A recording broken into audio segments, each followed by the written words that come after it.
dad that was sitting in church, and the pastor took off his watch and he put it on the pulpit, and the young son said, "So, Daddy, what is that?"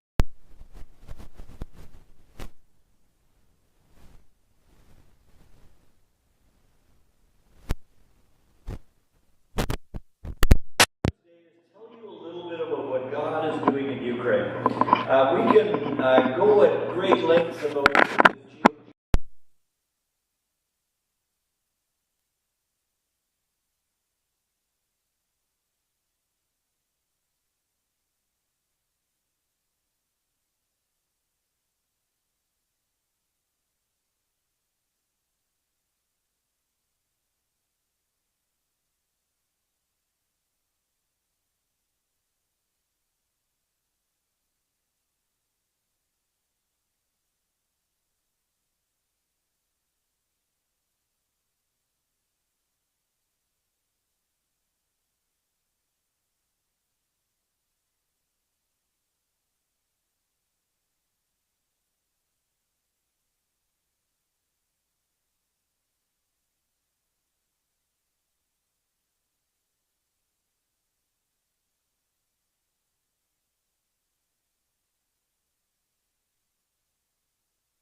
(2022) and after February 24th, 22. That's when what they would call the full-scale invasion began. Russia invaded Ukraine, bluntly. It was not expected. They were hoping it wouldn't happen. It did.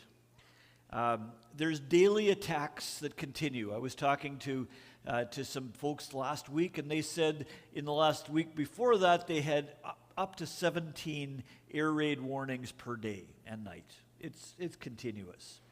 It's estimated that nearly 400,000 Russians have died in this war. The president of the Ukraine recently announced, as part of a presentation, that there was about 30,000 Ukrainians that died. Far, far, far more Russians have died than Ukrainians. And there's no end to the war in sight.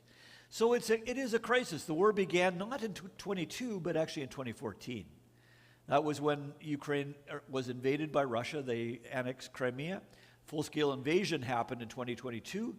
Since that time, 10 million Ukrainians have left the country, and Ukraine is fighting on. But I'm not going to talk a lot about the war.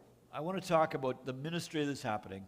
And the ministry is a turbo ministry driven by God, and God's hand is at work in phenomenal ways.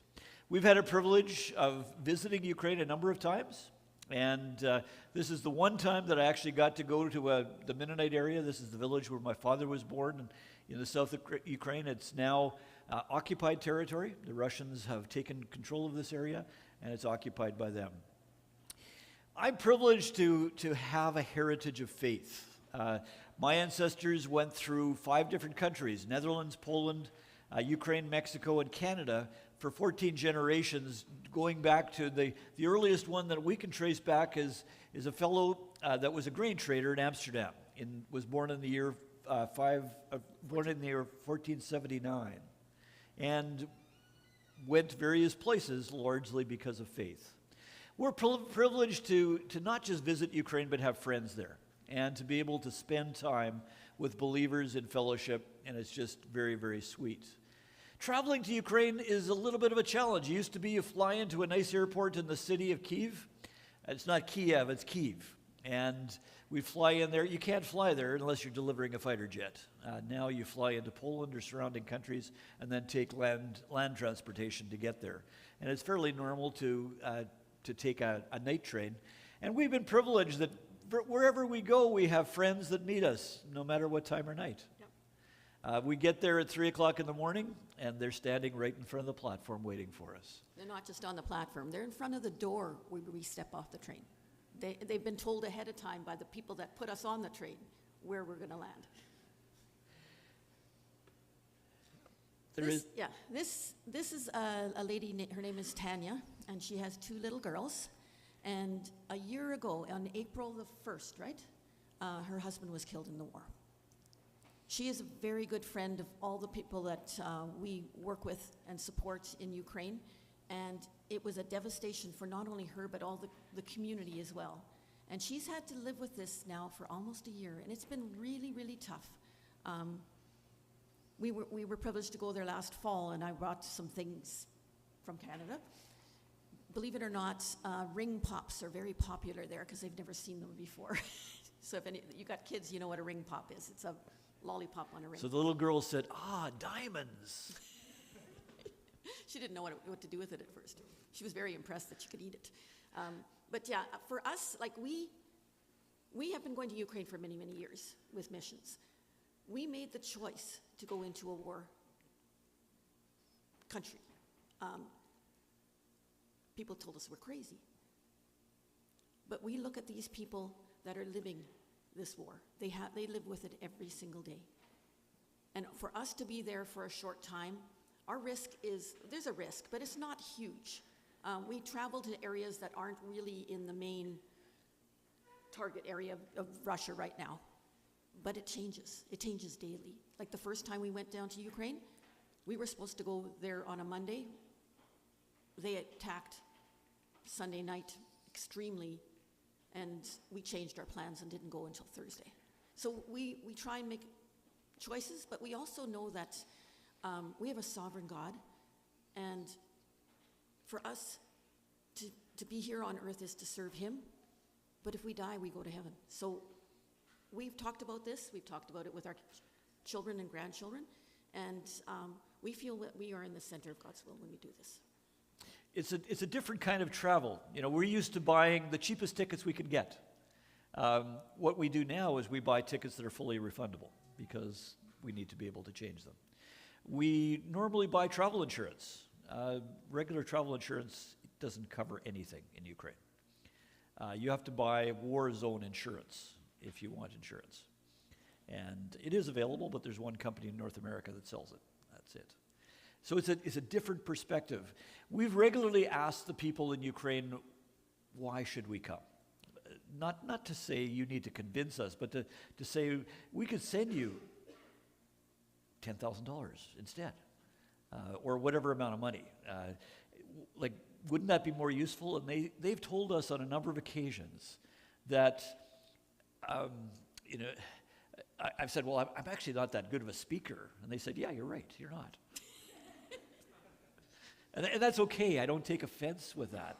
But they said, but you bring a ministry of presence. And I'd never heard that before. They said, by your coming and being with us, you're encouraging us and telling us, not only do you care, but you're telling other people, and it tells us that you folks have not forgotten.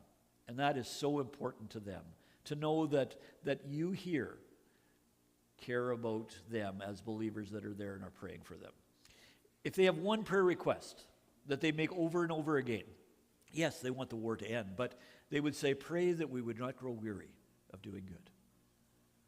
Because if there's a danger, if there's a pitfall, if there's a problem, it's growing weary. It's just getting tired because they're in the third year of war now.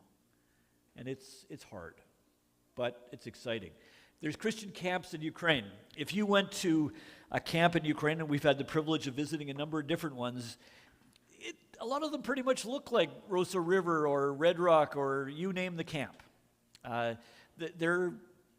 The kids are there, they play games, and a lot of very similar things, but the camps are different. No. It used to be that you had to have permits from about 17 different government departments in order to operate a camp. They were very good at bureaucracy.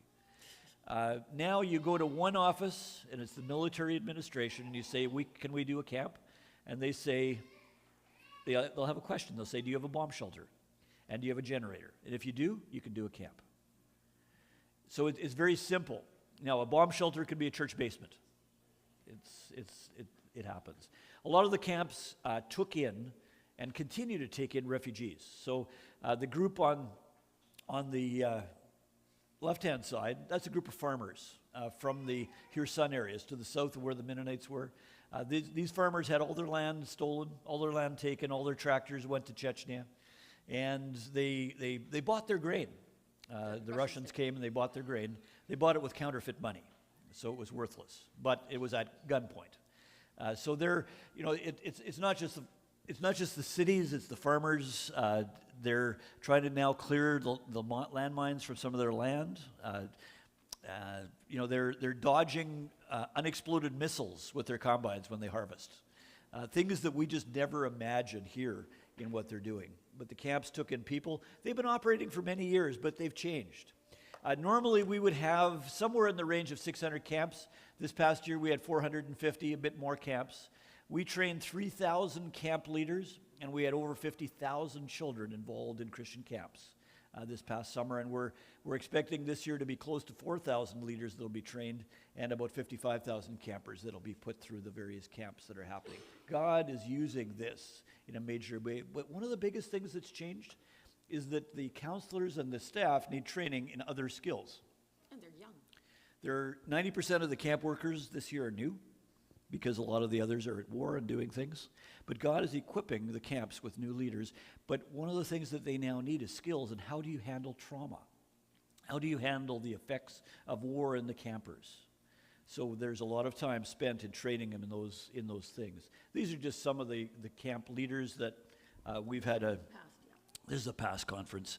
We don't gather them as big in numbers at one time. We have more smaller conferences. It's just too dangerous to get 500 or 1,000 people together at one time. So we're doing much smaller events. This is the team of camp workers. Of these, three people are in Ukraine. One is here in Canada. The guy that has a haircut just like mine is in Steinbach. He's the CEO of the organization, and we evacuated him to Canada because he's actually a Russian citizen, which is not a healthy thing to be in Ukraine, and he's leading the mission from Steinbach. So Gerald is on the board of this organization called Christian Camping International. This organization doesn't actually run camps. What they do is they train camp leaders. So it's a little bit different than some, like if I was going to say, okay, so you want to support this kid to go to camp. You can still do that through us because we give grants to the different camps. But the organization actually spends most of its money on training staff. Yep. So we could talk a lot about the different camps, the refugees, the work that was done in providing funds for heating and insulating, turning them from summer camps into refugee centers that could house people all year long, because they do get winter in Ukraine as well. They also work in 5 other countries that of the former Soviet Union. Moldova, Georgia, Armenia, Azerbaijan, and Tajikistan is where we also provide staff training and those activities.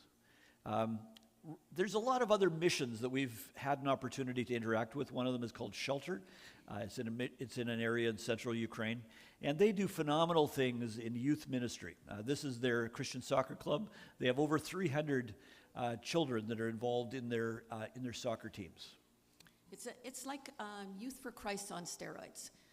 They have, I don't know how many ministries now. At least a dozen. Yeah, at least a dozen different ministries. They started off as a community center for arts and like as in drama and pottery and soccer, and they have the best sound studio for recording music in their facility. I always thought that I was going to do some agricultural consulting after I retired. This is the only agricultural consulting that I've done. These guys called me during the height of COVID and said, "Gerald, we plowed our soccer field. What should we do now?" And it was like, well, you shouldn't have plowed it, but they were looking for seed. We were able to find some seed, that Imperial seed actually, in Winnipeg, had sitting in a warehouse in Germany. High quality seed. I thought, how are we going to get that over there? The biggest problem we had was proving that it was not GMO. Who cares? For a soccer field. For a soccer field. But we got it there, got a beautiful, beautiful soccer field. They have a problem now. The grass gets worn out by the number of kids that they have playing. They can't, so they're building another field now with an artificial turf. It's a phenomenal opportunity. You know, it's a problem to wear your soccer field out because you have so many kids. So let's build another field. And those are the kinds of things that they're doing. And the soccer program is definitely, it's like a kids club. They have Bible lessons every single time they come for practice. And they do a lot of character training on the field. So in addition to agriculture, this is how we started our ministry in Ukraine. Canoeing. I did. They asked me to go there to teach them how to teach canoeing. at a boys' discipleship camp. So I spent 2 summers, a part of 2 summers doing that, and saw that there was some needs, and we developed connections. It's not because I love borscht and vareniki. Oh, he doesn't like Vareniki I at don't all. actually like vareniki. And I found something. We think all of these words, borscht, vareniki, are German or Mennonite words. They're not. They're Ukrainian. They're Ukrainian. But we inherited it. But they like the fact that we have a Ukrainian heritage. Yeah. Like, because both my parents were born in Ukraine and his dad was born in Ukraine. So what I want to tell you is that God is at work. God is doing phenomenal things in the country. He is enabling churches that had 1,000 people before the invasion, where 80% of the church left. They took their children and went to safety in Western Ukraine or other places. Those churches now have 1,200, 1,300 people in the church, people that have never been in a church before. God is doing phenomenal things in spreading his word to people that are looking for hope that goes beyond the hardships of this world, hope that goes beyond the war. Yes, they pray that the war would end, but they want to know that there's something more. And God is doing phenomenal works through various things. We've been involved in family education, home education in Ukraine. We've met with the Minister of Education. The education system in Ukraine, largely the schools are either online or in shelters in very limited periods of time. So everybody's looking for how else can we do things here. So there will be actually a Christian homeschool and family discipleship conference that's happening in July in Ukraine. Kevin Swanson, who visited your church last spring, will be speaking there. Really exciting. People are looking for how can we raise our children in God's word. And they're looking for parenting advice. The education, they think they can figure that out, but the parenting, they've all grown up with their mom and dad working and grandma sending them off to school. They don't know what parenting is. So the guy that's in the picture with me, right at the bottom there, right in the center with the beard, that is the Minister of Education in Ukraine. He, before he was appointed, was a frontline soldier. He said being a frontline soldier is a lot easier than being a cabinet minister in Ukraine. Just the things that they're dealing with, they are home educating their kids. And he's very interested in how can we reform their educational system. So our time is basically up. The question is, what can you do? We would like to invite you to come to Ukraine with us. You say, oh, I don't think so. You can. What we would like to do is that we don't go to Ukraine unless we have at least 500 people that are praying for us. That's the foundation that we want to have before we leave. And I'm going to be going there in May. Bev's not coming this time, but we'll probably be going in May and July and in October with different events. And we would like you to come with us. When we go, every day that we go, we send back a update that basically said, what's God doing? What are the needs? What can you pray about? So we would like to invite you to come to Ukraine with us. We will send you an update every day while we're there. Sometimes by the end of the day, it's kind of hard to write. But we believe that taking an army with us is the insurance, is the protection, is the covering, is the foundation that we need to do. So we would invite you to come with us and to join our Ukraine prayer team. That's the reason that we're excited to be able to come here, is we would love to add you to our prayer team. I know some of you already are, and we appreciate that so much. And we have some sheets at the back if you'd like to sign up. If you like email, we can email it every day. The same thing is also available on a Facebook page. And if later you can't remember, just talk to Diane. She can help you do it all. So thank you for listening. Thank you for praying. Thank you for encouraging. Thank you for not forgetting about Ukraine. And as they say in Ukraine, Žakyju. Thank you.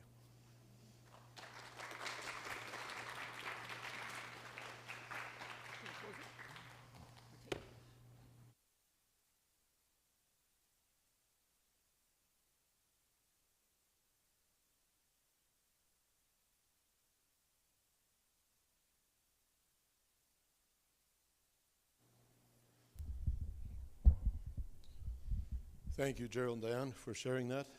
Thank you. It's good. What? Gerald and Bev, sorry. I wasn't going to get that wrong. It just came out automatically. But thank you for sharing that. It's good to hear what God is doing, and it's a good reminder to us to not forget and grow, not to grow weary in praying for you as well. Our next missionary is Jeremy and Jackie Warren. Our family has known Jeremy since about 2014, 2015, when he started. He was in Shania's Miller class all 3 years, and Miller grad. He has been in Italy for 3 years as a solo missionary, and he found a wife and found a good thing, and so he gets to go back as a married man now. And so that is what they're going to be sharing about. Come on up. We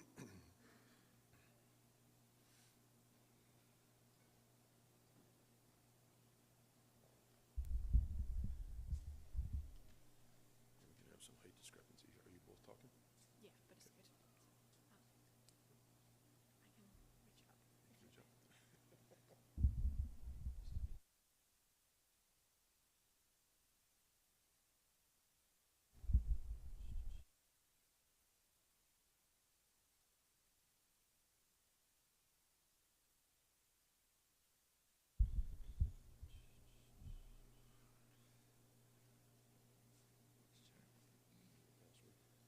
can reach out. Good job. I'm not 100% sure. Oops.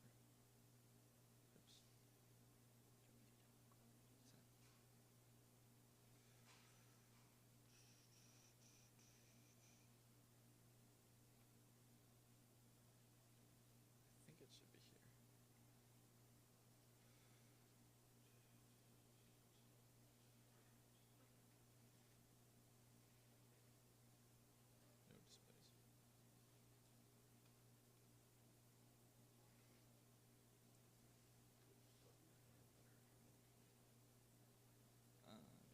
Let me try this one.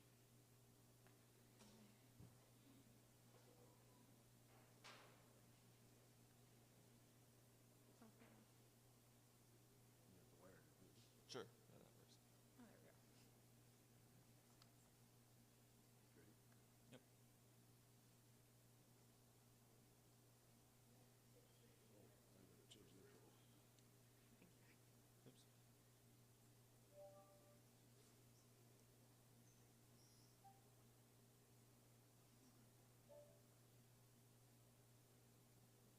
Oh, there we go.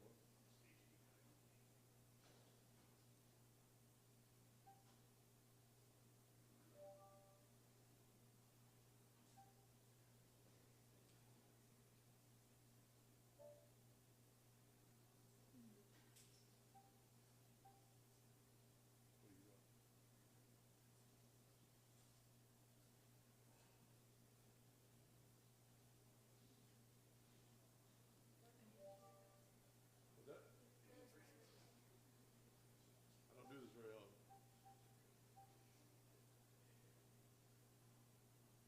There we go. Sweet. Thanks, Don. Great. Well, good morning, everybody. It's really great to be here. We're really excited to come and get to be a part of your church this morning and to get to share and to see a couple familiar faces. And so, yeah, no, we're really, really excited about that. And so just thank you for the opportunity to come and share. And as Don said, we are Jeremy and Jackie Warren. So I grew up here right in Winnipeg in the city. And yeah, I've known Don for nearly 10 years, which sounds crazy. I feel like I've come home on this home assignment and realized that I graduated high school 10 years ago, and I'm married, and everybody who I knew who was a kid is now like grown up, and I'm going through this crisis of feeling how old I am. Turned 28 this year, so I'm like, oh man, that's nearly 30. And anyways, we're really excited to get to be here. And so we are church planting in Messina, Italy. You can see Messina is down south. Italy's the boot, and then Messina's on the island of Sicily. We got the little circle up there. So it's right across from the mainland. Messina is where the ferries run back and forth from mainland Italy to the island of Sicily. And we're with an organization called Avant Ministries, who does church planting in unreached areas all around the world. Since 1890, they've been doing that, reaching the unreached. Formerly, it was called Gospel Missionary Union, GMU. Switched their name 20-ish years ago to Avant. And yeah, I moved there in 2019 to Messina, was part of a church planting team. Met a wife, not in Italy, but in Northern Ireland. You can come ask us for that story maybe another time. Probably don't have the time this morning. So how did me in Italy meet a Northern Irish girl and now end up back in Italy and Canada and everywhere we are. But anyways, we're going to go back to Messina, and we're just really, really excited to get to do that. I got to Messina initially really from, I realized looking back after my time at Miller that God had really kind of put this call on my heart to do ministry right when I finished high school. I'd been serving in a camp and seeing God work in a couple cool ways, and you're in that headspace right when you graduate of what am I going to do with my life and where am I going to go, and whatever I choose in this moment is going to define like the whole rest of my life. And so seeing God work in some cool ways in camp, I remember saying to my brother one day driving home that if I was going to do anything with my life, it may as well be telling people about Jesus. And it wasn't necessarily a specific huge moment right at that moment, but looking back, I see that God had really, from then on, directed me to, I was going to Miller, and I finished my degree, and all throughout that time, if you'd asked me what my plan was, it would have been that I'd love to graduate and become a missionary, because I'd always been surrounded by missions. My mom had been a missionary, and when missionaries would come and share at church like this, I just thought they were the coolest. So now I'm like, man, maybe I'm the coolest, because I'm the missionary coming to share. But anyways, I always just thought, never had really felt drawn to be a pastor, but was like, if I'm going to do full-time ministry, missions just seemed like the coolest option. And initially, that's what I thought, and kind of over the years, God really kind of clarified a call on my life, and I became passionate about the local church and the need for churches and getting to share the gospel, and so God clarified that calling and brought me to Messina to be a part of a church planting team in 2019. Yeah, you can hear me. And so we've been doing a lot of actually like reflecting since being here, and Jeremy can look back and see how God was really clearly directing his life, and it's often not until we are in the present and we get to look back we can say, oh, that was God the whole time. So I actually felt called to missions when I was really little. When I was 9 years old, my primary school teacher asked me, what do you want to be when you grow up? And I said I wanted to be a missionary. I don't actually I have come from a family who used to attend church but no longer do, and I don't have strong Christian roots, so for me to say that at 9 years old was clearly the Lord, because that was kind of crazy that that's what I wanted to be when I grew up. I wanted to be a missionary, and I wanted to tell people about Jesus, and I'm so thankful for that. My granny was a huge influence in my life, so I really do credit a lot to her influence as well. I should probably say, yeah, I'm from Northern Ireland, which is part of the UK. About missions, visas are hard to get, so do something that'll get you a visa. So I did a primary teaching degree so that it would help me be a missionary in the future. I didn't know when, I didn't know how. I did some short-term missions. When I was 18, I actually spent a year in Mozambique with One Mission Society. I was teaching there and working with some of their churches that they had partnered with. But then I came back to the UK, I did my degree, and I was like, yes, God, it's time to go, send me back to Mozambique. And he didn't, and he very clearly challenged me in what I thought a missionary was, what I believed I should do. And he said, I want you to be a mission in your hometown, I want you to be a mission in Belfast. And so the church I was attending partnered with Avant Missionaries, so that's actually how we met. Sorry, I'm spoiling the story. And they were church planting in a part of Belfast that is statistically unreached, so it's less than 2% evangelical Christian, and there are no churches in that pocket of Belfast. So I worked with them for 2 years, and yeah, it was during that time that God really gave me a heart for church planting. I think I maybe hadn't really realized the importance of church planting, and I really hadn't realized the importance of church planting in Europe. As someone from Europe, I thought, oh, Europe's great. We've got historic Christian roots. Statistically now, Europe is less than 2% reached. Like, we are the least reached continent. We may have these deep Christian roots, but most faith is nominal, and there is a lot of secular influence. So I really have a heart for Europe. So if anybody's interested in Europe, I'm glad to hear that you guys are in Europe. Talk to me about that. I would love to see. I just think there's such a need for Europe, and so I'm really passionate about that. And so God really put that on my heart, and and now He has directed us back to Italy. Yeah. And so why Sicily? About a year ago, we'd been married for a few months.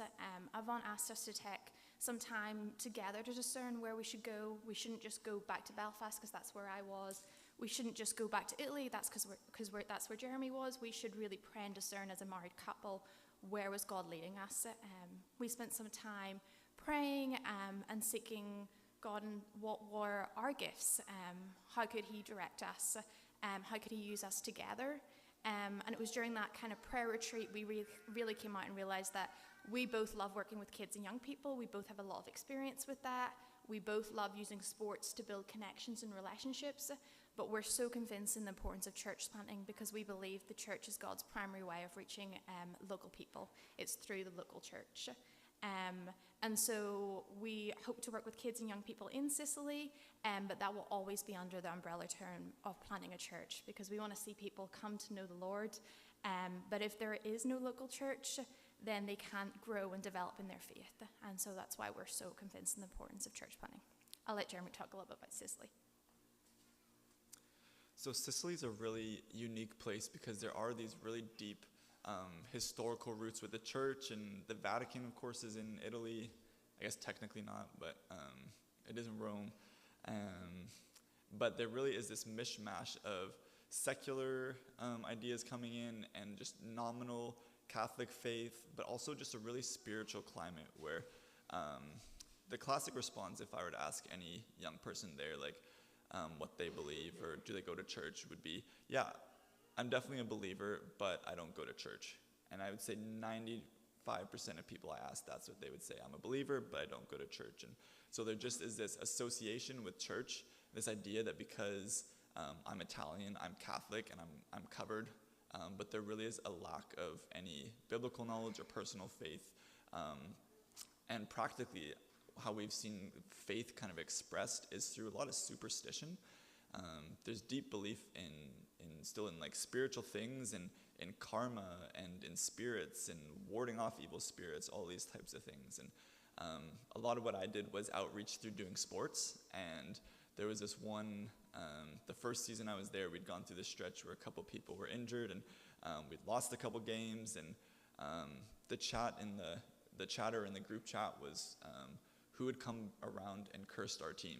And that was what they were trying to figure out to cause all of these bad things to happen. And they believe in this thing called the evil eye. People can have the evil eye, and so they can go around and curse the team and cause these things to happen. And so even though there's this deep church roots, there's also this secular side, but then there's this spiritual side. And so it's this whole kind of mishmash of conflicting ideas that I think results in most people just pursuing whatever they feel like, whatever their desires are, and trying to just live for themselves and find happiness however they can. And so that's kind of the spiritual climate. We put this picture up for Why Sicily because it's really impacted us. This is the group photo from a camp. So I feel like all the things they were sharing about, we're like, man, it's the same thing in Sicily. There's camps, there's sports outreaches, all these things.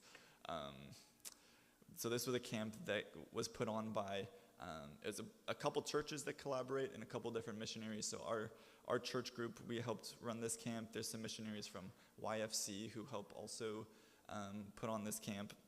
So this was the last year that I was there, the summer of 2022. We had about 70 or 80 of us there, youth and young adults. And Jackie and I were just at a youth retreat for my church in Winnipeg last weekend, or 2 weekends ago, one of those two. And we took a group photo just like this. And it's been interesting for us to compare those two, where that group photo, which was about 60 youth and young adults, represents kind of the future of one local church in Winnipeg, one of many local churches in this area. Whereas this picture represents the believing youth and young adults for a population of 5 million people. Sicily is the largest island in the Mediterranean, and with a population of about 5 million people. With the church connections that we have a pretty good idea that these are really the only local churches around the island all working together. These are the youth and young adults from all of those churches. And so where our group of 60 represents the future of one local church, this really represents the future of the church in Sicily. And so that's really impacted us and kind of put it into perspective how great the need is there, why we need to go, why we need to share the gospel, and why, we just need to see more people come to know Jesus. And so there have been some changes in the church planting team since Jeremy's been there, which means we don't exactly know what it's going to look like when we go back there. Right now, it does look like we will be the only missionaries in Sicily. It's kind of a cool thing. Most of the other missionaries have been moved away for really good things, and you can see how God's directing their lives in different directions. That just re-emphasizes our call that we are supposed to go back. God's amazing, and he is clearly moving pieces in ways that we, in our human narrow-mindedness, can't see what the impact's going to be, but we know that he is doing something. And I think how he has so clearly directed people has just made it really clear to us, like, God's moving the pieces, and we get to be a small part of that, and we are so grateful, but we are so thankful that he knows the bigger picture of what the future church in Sicily is going to look like. So previously, Jeremy was involved in sports, and we are really excited that we will be able to hopefully use sports again to reach children and young people. There's a picture here of beach volleyball, which was an outreach that they did through Fusion Athletics, which was the sports association that they formed in Sicily. Fusion Athletics would run sports events like beach volleyball, but then they would share the gospel, and they would kind of have asked permission to share the gospel already through using Fusion Athletics as a Christian sports association there in Sicily. We also know that we have opportunities with refugees, and Jeremy at one point was in schools teaching baseball as well. So we're excited for all these opportunities, but we just are learning to hold them with open hands and knowing that when we're there, we're excited to see the doors that God's going to open. But despite all these opportunities, our plan is always to plant a church. As I've said, we believe that the church is God's primary way of reaching his people. And so all these activities and ministries will always be under the umbrella term of planting a church. And I think it's important to say we're not going there to plant a Canadian church or a Northern Irish church. Our hope is to see Sicilians come to know the Lord, for us to disciple and mentor them, but for them to be the next leaders of the church. We really want to empower Italians to be the leaders of the churches. So it will never be, Jeremy and Jackie are pastors of a church. It will always be Italians are leading these churches, and that's our hope, to see an Italian church planted in Sicily, and hopefully with the ongoing impacts of that. Yeah, and something I like to say that at least impacted me as I thought about it was when I moved to Italy, I wasn't doing anything that I couldn't have done really here, and I think that mindset challenged me as I grew up, that I couldn't just wait to be a missionary and go overseas to live on mission, but there's opportunities for all of us everywhere, and I went and I played baseball, and I went out for pizza, and I invited people to my home, and that's what gave me opportunities to share my faith. And so there's no secret recipe to becoming a missionary. It's just living faithfully where we are. And I think that's something that's encouraged me as I've talked to Dawn and heard about your new church here, is that's part of the culture of this church here, is wanting to be a presence here in the community and living out your faith. And it doesn't take anything special. And so I hope that that can encourage you guys here, is you can live your faith out anywhere you are. It doesn't take the official title or job description of being a missionary, but this is a call for all of us as missionaries to do that. This is my friend Graziana. Graziana, I feel like she's just like the hope and the dream of what we live for as missionaries, is to have stories like Graziana's. She came to know Jesus because she got to know my colleague Hannah through playing softball. And so it's through this connection in the sports world that Hannah was able to share her faith with Graziana. She didn't grow up at all in a believing home. Her mom even was Buddhist for a little while, so she had a lot of different influences in her life. And it was through Hannah's witness on the sports team that where she was able to hear the gospel and give her life to Christ. And then even it was through attending this camp that we showed the picture of, where God spoke to her in some big ways at that camp, and she made some really big life decisions to follow Jesus and to set aside relationships and family and all these different things. And so she'd been saved just before I moved there in 2019. And to see her growth since then in the last 5 years has been the biggest encouragement for me. And we hope that we have so many Graziana stories. She's now, she just has this fiery personality. As myself or Tim would preach in Italian, she would have no issues pointing out when we were making our Italian errors right then and there. But she would be the same with anything that we said. She'd challenge that with, what does the Bible say? Does it mean this? Does it mean that? And she's just super fiery and passionate about her faith and sharing her faith with her family. And she's done some short-term missions, and she started dating this other guy who's a believer, and she's made him go on mission trips too. Not even with her. She sent him to Africa by himself to go do mission trip, because she's like, you got to do it, and you got to experience this. And so she's just so passionate about sharing her faith wherever she is, in her workplace or with now her softball teammates or her family, all these unbelievers. And so we're praying for more stories like Graziana's, and that's what gives us hope that God is definitely at work in Sicily. We can see so tangibly that her life has just changed in so many practical ways, and so we know that God's at work there. And this verse encourages us. This is the generation of those who seek him. We put that on the wall in our church building, and this is kind of defined what we do. We want to see a new generation of Sicilian believers and Sicilian churches rise up across the island, and so that's what we're passionate about wanting to see. And we think Graziana is a piece of that. She's so sweet. And so right now we're in this season of preparing to go back, and so we are looking for partners. We love how Paul talks about it. He talks about, here in this verse in Philippians, thank God every time I remember you because of your partnership in the gospel from the first day until now. And I love how Paul approached that. It's not that he was looking for donors. It's not like he's looking for just financial backers, but he's looking for partners in the gospel from the first day until now. So these are our first days as a married couple where we're going out. And so there's a lot of different ways you can partner with us. First and foremost is definitely prayer.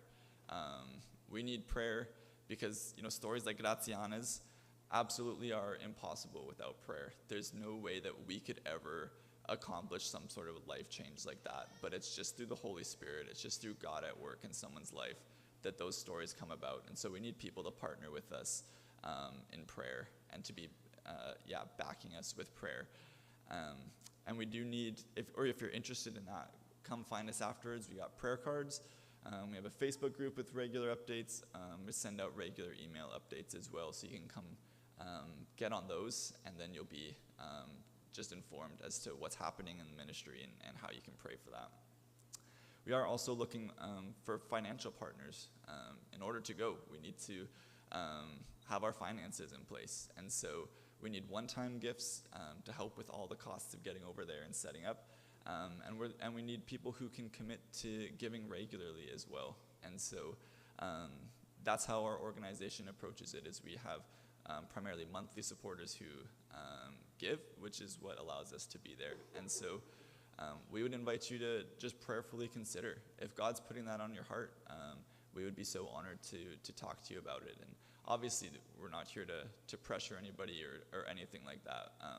But if God's putting it on your heart to partner with us in that way, we really would be so honored. And so as individuals, as a church, if you consider that, we are just so grateful. We're so grateful to come and have the opportunity to share and say this is what God's doing in a different part of the world. And though we're the ones who get to go, and we'll be the ones who are there, we're excited to offer you a glimpse into it, and just invite you to be a part of it however God would put that on your heart. So. And I just say, if you want to hear more, we are kind of in Canada until June. We're doing a trip, but we're kind of in the Winnipeg area for the next few weeks. If you want to go for a coffee or learn more, or just hear me talking in an Irish accent, please come do that. We would love to chat with you and share more about what God's doing in Sicily. Thank you. Yeah, thank you very much.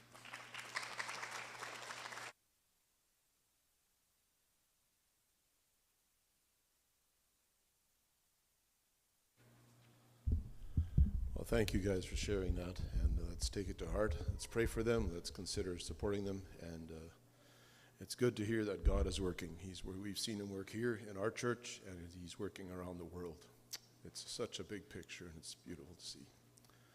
I will close in prayer, unless you have something else, and then we can have some coffee.